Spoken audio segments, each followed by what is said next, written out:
महाराज जी, निरंतर प्रयासों के बाद भी जब असफलता मिलती रहे तो स्वयं को भाई मोटिवेट क्या और प्रयास सकारात्मक- करते हो? लौकिक ही प्रयास तो करते हो ना। अपने पूर्व पाप के नष्ट करने का प्रयास तो नहीं करते कि आप कोई अनुष्ठान कर रहे हैं, आप भजन कर रहे हैं, आप परोपकार कर रहे हैं, आप तीर्थयाटन कर रहे हैं पवित्र भाव से। ये तो सब कुछ है नहीं। तो पूर्व में जो पाप कर्म किया है, अब जो आप सफलता के लिए प्रयास करते हैं वो आपको असफल कर देता है, गिरा देता है। तो आपका प्रयास कोई आध्यात्मिक है क्या? तो फिर बिना आध्यात्मिक प्रयास के आप कैसे विजय प्राप्त कर सकते हैं? जो हमने पूर्व में पाप किए हैं, गलतियां की हैं, वो हमको दुख देंगे ना। हम पढ़ लिख करके अच्छा बनना चाहते हो, हमको गिरा देंगे। हमारे पास सर्टिफिकेट लेकिन नौकरी नहीं मिलेगी, व्यापार में पैसा लगाते लेकिन सफलता नहीं मिलती। तो वो हमको दुख देगा ना पाप कर्म। तो उस पाप कर्म को नष्ट करने के लिए हम क्या प्रयास करते हैं? विचार कीजिए। कोई प्रयास नहीं करते ना, तो उसके लिए प्रयास करो। हम कह रहे हैं कुछ मत करो, राधा राधा राधा राधा राधा नाम जपना शुरू करो। काउंटर लो और गिनती से 50,000 रोज नाम जप करो। फिर हमें बताओ लंबे समय तक। ये नहीं कि अब 4 दिन बाद हमसे प्रश्न करो कि 50,000 नाम जप किया, हमारी नौकरी नहीं लग गई, हमारा काम नहीं बना। लंबे समय तक जप कीजिए, फिर देखिए सफलता मिलती है कि नहीं। कुछ जने बिना प्रयास के भी महाराज जी, क्या उनका पूर्व का प्रारंभ?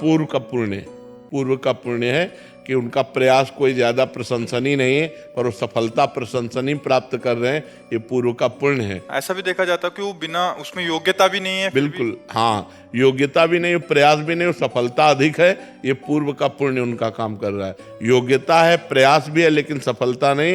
ये पूर्व का पाप उसको गिरा रहा है। क्रम होता है। जब पुण्य लगेगा तो आप पाप कर्म करो तो भी उन्नति होती चली जाएगी, और जब पुण्य का संयोग आएगा, जैसे पाप का लगा संयोग, तो अब आप चाहे जितना पुण्य करो, आप चाहे जितना धर्म करो, वो आपको दुखाई देता चला जाएगा। और पुण्य का संयोग है तो आप पाप कर्म करो तो भी आपको सुख मिलता चला जाएगा। लेकिन जब ये पुण्य खत्म होगा और पूर्व का पाप और वर्तमान का पाप मिलेगा तो आपको कष्ट दे देगा। और जब उनका पाप नष्ट हो जाएगा और तो ये पुण्य और वो पुण्य पीछे का जब मिलेगा तो उनकी उन्नति हो जाएगी। ये एक क्रम है ईश्वरीय, जो ईश्वरी भागवती है, जो क्रम है वो ये है। तो इसलिए नाम जप करो और अपने पापों को भस्म करके आगे बढ़ो। नाम जप करो, ठीक है? अशोक जी, नीलिमा जी, राधे राधे। राधे राधे महाराज जी, आपके चरणों में कोटि कोटि प्रणाम। महाराज जी, यूट्यूब में आपको देखकर, आपकी वाणी सुनकर, कीर्तन सुनकर एक अलौकिक अद्भुत आनंद की अनुभूति होती है, और वो खिंचाव यहाँ खींच लाया महाराज जी। महाराज जी, एक प्रश्न में त्रुटि हो तो क्षमा कीजिएगा। महाराज जी, ठाकुर श्री रामकृष्ण परमहंस जी और आपके जीवन और उपदेशों में एक अद्भुत समानता सी दिख रही है महाराज जी। विशेषता महाराज जी, रामकृष्ण परमहंस जी ने कहा था कि वो 100 वर्ष के बाद इस पृथ्वी पे कलकत्ता के दक्षिणेश्वर काली मंदिर से उत्तर पश्चिम दिशा में पुनः आएंगे। महाराज जी, कानपुर भी ऐसा ही कलकत्ता से उत्तर पश्चिम। महाराज जी, तो क्या कोई ऐसी? नहीं, हम तो उन महापुरुषों के दास हैं, उनकी चरण रज के प्रताप से। हाँ, बोल जो रहे हैं वो उन्हीं की जूठन बोल रहे हैं, जो बोल रहे हैं वो उन्हीं की जूठन बोल रहे हैं, महापुरुषों की ही बातें बोल रहे हैं। लेकिन वो तो गुरुजन हैं, वो आचार्य जन हैं, वो महापुरुष जन हैं। हम उनके बच्चे हैं, हम उनकी शरण में हैं। कपिल जी, उज्जैन से। श्री हरिवंश महाराज जी। श्री हरिवंश, राधे राधे महाराज जी। महाराज जी, भगवत साक्षात्कार एवं भगवत प्रेम में क्या अंतर है? भगवत प्रेम की प्राप्ति भगवत कैसे? प्रेम से ही भगवत साक्षात्कार होता है। जब तक भगवत प्रेम नहीं होता तब तक भगवत साक्षात्कार नहीं होता। हरि व्यापक सर्वत्र समाना और प्रेम ते प्रगट होए मैं जान। भगवान प्रेम से ही प्रकाशित होते हैं। मिले न रघुपति बिन अनुरागा, किए कोट जप जोग विरागा। अनुरागा का मतलब प्रेम ही होता है। भगवान बिना प्रेम के नहीं मिलते हैं, नहीं। तो इसलिए प्रेम और भगवत साक्षात्कार एक ही बात है। जब प्रेम प्रकट हो जाता है तो भगवान नेत्रों में बस जाते हैं। दर्शन की क्या बात। पिय मूर्ति नयनन बसे, तेहि रस रहाय समाय। ये लक्षण सुन प्रेम के, और न कछो सुहाय। और न कछो सुहाय, फिरे अपने रस मातो। कुटुम देह ते जाए, छूट सब ही विधि नातो। प्रिया प्रीतम के प्रेम रस में जब चित्त डूबता है तो हमारे नेत्रों में बस जाते हैं। जैसे गोपीजन महान प्रेमी है तो वो कह रहे, जित देखूं तित श्याममयी है। मैं जिधर देखती हूँ उधर श्याम सुंदर दिखाई दे रहे हैं। श्याम सुंदर के सिवा कोई और है ही नहीं। तो प्रेम का स्वरूप यही होता है कि वो भगवान का साक्षात्कार करा देता है। और बिना प्रेम के भगवान का साक्षात्कार नहीं होता। जान लेव सो जान निहारा, राम ही केवल प्रेम प्यारा। अगर प्रेम है तो भगवान की दर्शन भक्ति सब सार्थक हो गए। प्रेम नहीं तो दर्शन भी तो कर रहा है दुर्योधन। दुर्योधन भगवान का दर्शन कर रहा है, क्या उसको प्राप्त हो रहा है? क्यों? क्योंकि प्रेम नहीं। और विदुरानी जी दर्शन किए नहीं, लेकिन प्रेम से परिपूर्ण है तो दशा बदल गई। केले के छिलके पवा रहे और भगवान पा रहे। प्रेम, ये 2.5 आखर प्रेम के पढ़े सुपंडित होए, है नहीं? पोथी पढ़ी पढ़ी जग मुआ, पंडित भया न कोय, 2.5 आखर प्रेम के पढ़े।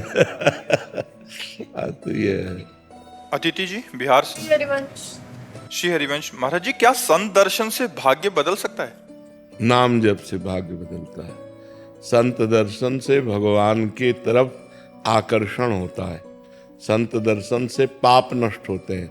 संत दरस जिम पातक टरे, लेकिन भाग्य का परिवर्तन नहीं होता। भाग्य का परिवर्तन भजन करने से होगा। अगर भजन नहीं करोगे तो फिर भाग्य परिवर्तन नहीं होने वाला। संत दर्शन भगवत आकर्षण पैदा करता है। संत दर्शन भगवान की तरफ तुम्हारे मन को, तुम्हारे जीवन को, तुम्हारे चरित्र को वो घसीटता है।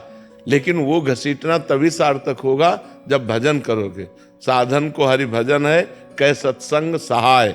सत्संग सहायता करता है, लेकिन मुख्य कार्य है भजन करना। यदि भगवान का निरंतर सुमिरन नहीं हो रहा, भजन नहीं हो रहा, तो काम बनने वाला नहीं है। संत के, महापुरुषों के संग में भी रहने वाले गिरे हुए आचरण वाले देखे गए। रुपया पैसा के लिए जहर दे देना, संपत्ति के लिए गला काट देना, ये बड़े बड़े सिद्धों के पास रहते हुए देखे गए। अगर भजन नहीं है तो बात नहीं बनेगी। संत संग का फल है साधन में प्रीति होना। भगवत प्राप्ति के जो साधन है, नाम जप, भगवान की कथा, भगवान की सेवा, भगवत भाव से समाज की सेवा, बड़े पवित्र आचरण, तो ये है संत संग का। अगर भजन नहीं है तो फिर हम नहीं मानते, फिर संत संग ही नहीं हुआ। अगर भजन नहीं है तो संत संग ही नहीं हुआ। संत संग का फल है कि हम भगवान के मार्ग में अग्रसर होने लगे। क्योंकि संतों का प्रभाव आप सरिस चाहे सबकी ना, वो अपने समान सबको बनाना चाहते हैं। तो उनका संग जब हम करेंगे तो भजन में प्रीति हो जाएगी, भजन चलने लगेगा, गंदे आचरणों से वैराग्य हो जाएगा। अगर ऐसा ना हो तो संत संग ही नहीं होगा। एस कृष्णा। राधे राधे महाराज जी। महाराज जी, जन्म और मृत्यु पूर्व निर्धारित होता है।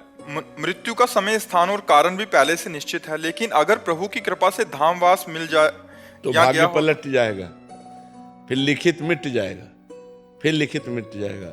अगर धाम निष्ठा ले ले तो फिर विपत्तियां आवे, चाहे अंग अंग काट दिया जाए, हम धाम न छोड़े, ऐसी निष्ठा ले ले। खंड खंड हो जाए तन, अंग अंग सत टूक, वृंदावन ने छाड़ियो, छाड़ी वो है बड़ी चूक।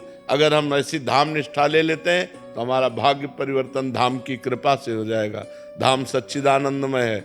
नहीं, हमारे भाग्य में नहीं लिखा कि वृंदावन धाम में मृत्यु होगी, चाहे जिस ज्योतिषाचार्य से दिखवा लो। लेकिन भजन और निष्ठा के प्रभाव से जीव का इसी जन्म में कल्याण हो जाता है, परम पद मिल जाता है, भगवत कृपा से उसका भाग्य परिवर्तन हो जाता है। ये सब अलौकिक कार्य उसके हो जाते हैं जो निष्ठावान होता है।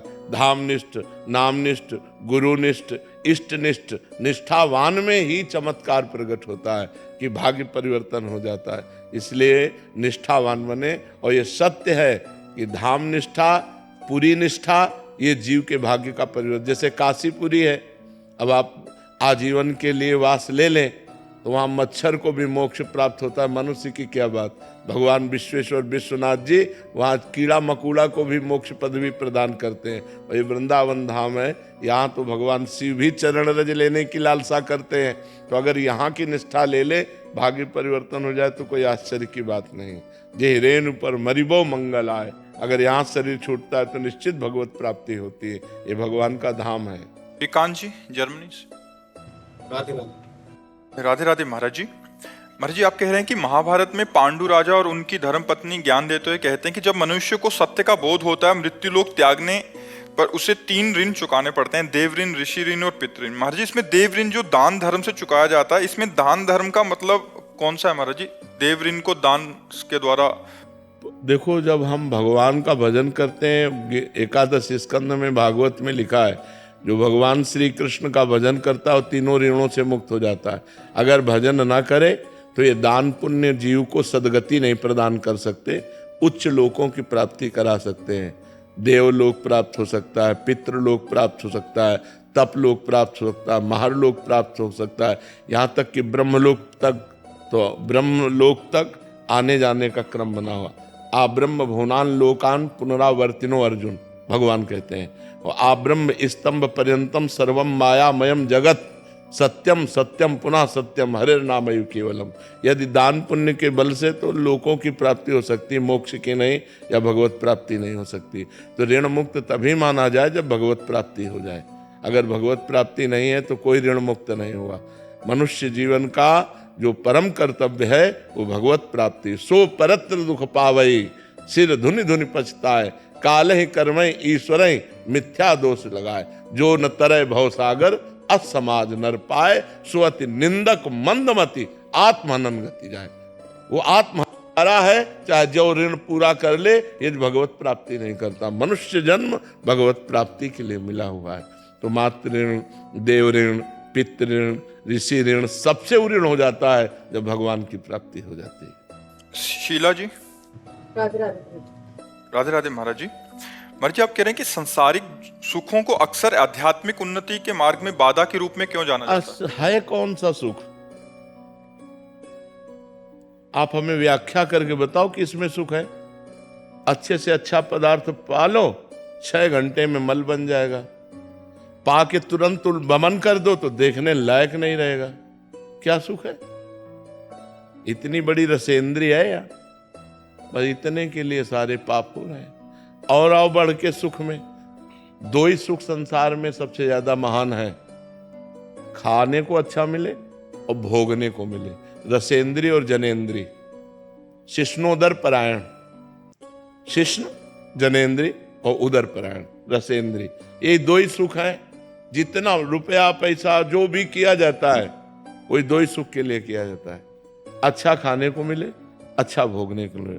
तो पहले आकर तो व्याख्या कर दिया कि अगर आप उसको खा के तुरंत बमन कर दें तो देखने लायक न रहे, और अगर 6 घंटे रुक गया तो मल, दुर्गंध युक्त मल बन जाएगा। तो वो सुख है क्या? जो 6 घंटे में अनित्य है, नाशवान है, वो सुख कैसे हो सकता है? वो तो केवल हमारी वासना है।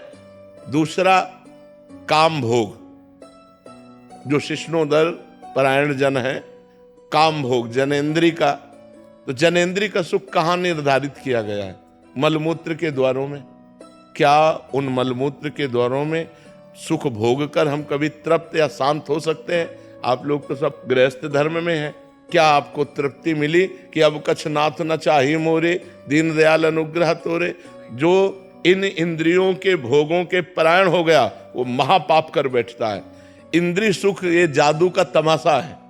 खाओ जैसे जादू की वस्तुएं, तृप्ति नहीं होगी। ऐसे ये माया की वस्तुएं हैं। मां माने नहीं, या माने जो नहीं है पर भास रही है, उसका नाम माया है। तो ये जो इंद्रियों के भोग हैं ये हमारे समय को नष्ट करते हैं, हमारे चिंतन को नष्ट करते हैं, और हमारा जो चिंतन भगवान का होना चाहिए वो भोगों का होता है। जो हमें इस बार चिंतन करके भगवत प्राप्ति करनी थी वो हम भोगों का चिंतन करके भगवत प्राप्ति रहित दुर्गति को चले जाते हैं, इसलिए भोग मना किए गए। धर्मयुक्त भोगों को भगवान ने अपना स्वरूप बताया है, धर्मयुक्त काम को भगवान ने अपना स्वरूप बताया। जैसे आप पति पत्नी हैं और आप धर्म के अनुसार भोग भोगते हैं तो आपको भगवत प्राप्ति हो जाएगी। लेकिन पत्नी दूसरे किसी पुरुष से और पति किसी दूसरी स्त्री से, ये नरक की प्राप्ति का हेतु होगा।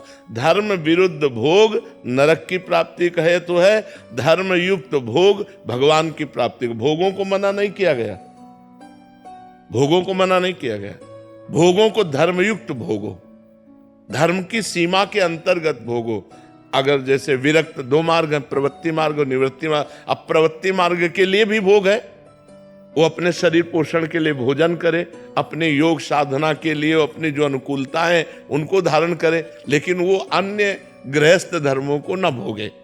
गृहस्थ धर्म में वो अन्य धर्म विरुद्ध भोग न भोगे, वो धर्मयुक्त भोग भोगे, तो दोनों को भगवत प्राप्ति हो जाएगी, चाहे वो गृहस्थ हो चाहे विरक्त हो। लेकिन मनमानी आचरण करने वाला, अधर्म आचरण करने वाला, पाप आचरण करने वाला, वो तो नरक जाएगा, उसकी तो दुर्गति होगी। यहाँ भी डिप्रेशन, अशांति, दुख, चिंता, शोक, भय और मरने के बाद नरक की प्राप्ति होगी। इसलिए भोगों को मना किया गया है कि अधर्म युक्त भोग भोगने से हमारा मन मलिन होता है, गंदा चिंतन बना रहता है, व्यर्थ चिंतन बना रहता है, ओवर थिंकिंग रहती है, जिसके कारण हमारा भगवत चिंतन छूटता है और हमारी भगवत प्राप्ति का जो योग महान सिद्ध ये शरीर मिला है वो व्यर्थ में नष्ट हो जाता है। विजय शुक्ला जी, उत्तराखंड से। राधे राधे राधे महाराज जी।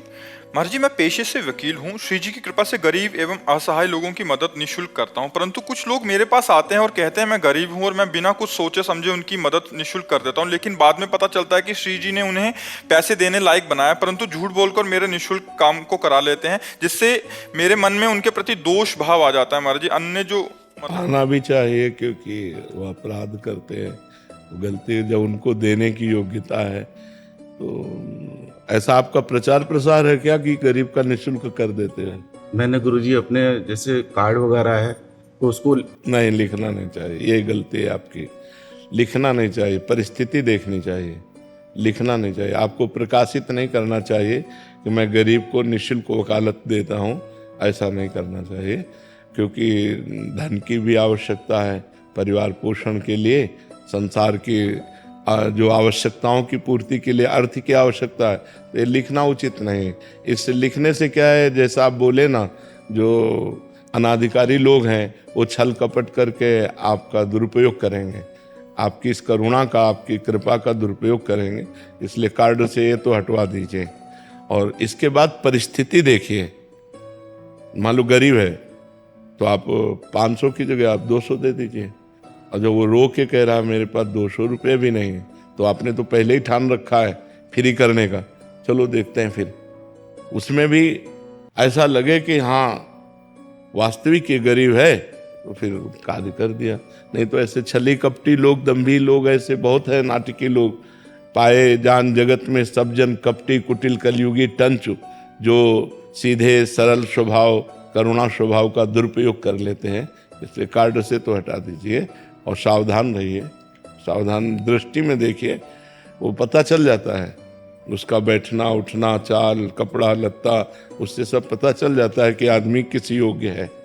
छली कपटी आदमी में अलग दिखाई देता है। अंकित तिवारी जी। महाराज जी, मैंने नाम जप की महिमा समझी, किंतु मेरा और मेरी पत्नी की श्रद्धा भैरव बाबा में है, इसलिए हम उन्हीं का जाप करते हैं। उन्हीं की एक छोटी मूर्ति घर में रखी है, किंतु कुछ लोग कहते हैं कि भैरव जी उग्र स्वरूप में है और सब कोई उनकी पूजा नहीं कर सकता। महाराज जी, अभी मैं शंका में हूँ महाराज जी। नहीं, भगवान के सब स्वरूप हैं, किसी भी रूप की आराधना कर सकते हो। है तो उग्र रूप, तमोगुणमय रूप है उनका, तो अगर हम उग्र स्वरूप से भी जुड़े हैं तो हमारा वो विनाश तो करेंगे नहीं ना, हमारा मंगल ही करेंगे, क्योंकि हम उनके दास हैं, हम उनके सेवक हैं। तो आप सेवा करो, आप उनका सुमिरन करो, वो मंगल ही करेंगे, हम मंगल तो करेंगे नहीं ना। हाँ।